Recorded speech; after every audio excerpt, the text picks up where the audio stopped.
Merry Christmas. At this Christmas season, we remember what God is like, don't we? We know about the character of God. We know that God is a giving and loving God. How do we know that?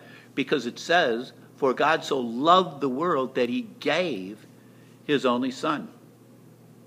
Most of the rest of the things that we know about God and we remember about God, about his character, are because of what he does, what he's done for us. He's a creative God. How do you know? You look around at creation. He's a forgiving God. How do you know? Because his word tells us so, and we have felt his forgiveness. But you know that people are watching you too? They're watching to see what kind of person you are as a leader. And the truth of the matter is, as a leader, people who are watching you, people who are following you, become the kind of person that you are. And so in this lesson, what I would like to do is just talk about your character, just for a moment. This is a great time at a season when we think about God's love for us, to think about what do people see in us. You know, it's easy to go to work and maybe joke about a small lie that you told somebody. You may be at work talking to employees and joking around about a customer, a wholesaler, or someone that you cheated just a little bit. You know, it may be a time that you're around friends and you're talking about maybe being unfaithful to your spouse. And you say, oh, it's just joking.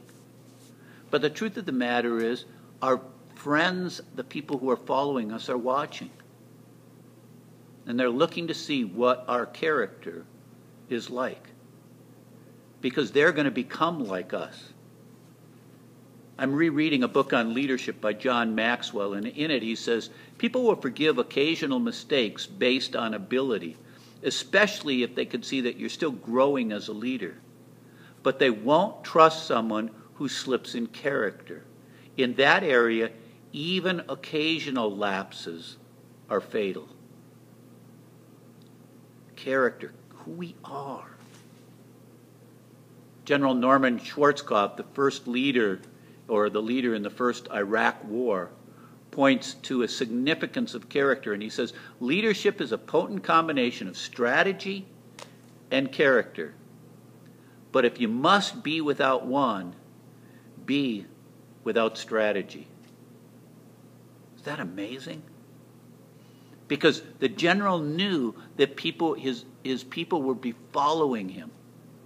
And if they couldn't trust him to be honest, to be reliable, to be dependable, to be the man that he said he was, that they weren't sure that they wanted to go out to war with him. So Schwarzkopf said that if you have to pick between strategy and character, never be without character. Maxwell writes in the book, he says, character makes trust possible, and trust makes leadership possible. Paul wrote to a young pastor, Timothy, and in 1 Timothy chapter 4, verse 12, he says to this young man, he says, don't let anyone look down on you because you are young, but set an example for the believers in speech, in life, in love, in faith, and in purity.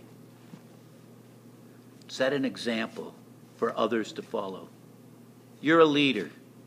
I'm so glad you are part of this leadership team.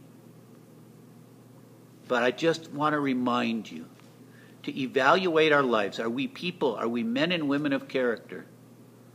Because whether we're leading a table at Kate's Cup, or whether we're leading a large Sunday school class, or a small home study, whether we're an elder in the church, or whether on the pastoral staff, leading Bible studies, or just leading men on a hike, people are looking to follow us. And they are looking for men and women of character. Hey, you have a great Christmas. Use this year as a time to have God develop your character as you lead others. Thanks for watching.